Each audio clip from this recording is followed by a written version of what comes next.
Ассаламу алейкум достар, баршаларыңызға қайырлы күн. Бүгінгі күндеріңізге сәттілік. Сабақтан шықтым. Қазір сөйтіп шыға салып, осы жерге келдім.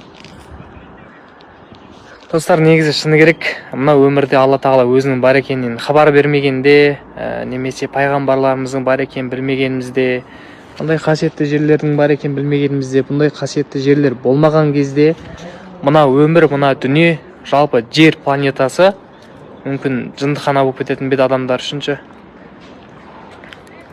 Шыны керек, бір жынды болайын деп баратқан жерлерінен осы жерге келсең, әйтеуір есіңді жинап аласың ғой. Аллаға шүкір. Бәрі айтады, машинаң кішкентай ғой, слишком чоң ғой деп прикол ұстайтындар бар. Енді бұның кішкентай болса да жүрегі үлкендей. Главный жолда қалдырып атқан жоқ. Алланың берген нығметі, Алланың берген мәшінесі, главный қайырлығып берсе болды. Не нәрсе болса да қайырмен болса болды. Главный жаяу емеспін, екі аяқпен жүрген жоқпын. Баратын жеріме барып келіп атырмын. Енді кішкене сырқаттанып қалған.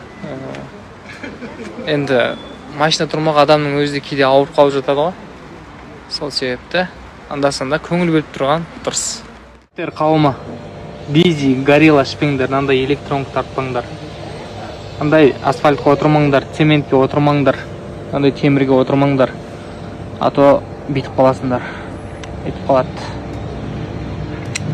өйтіп қаласыңдар.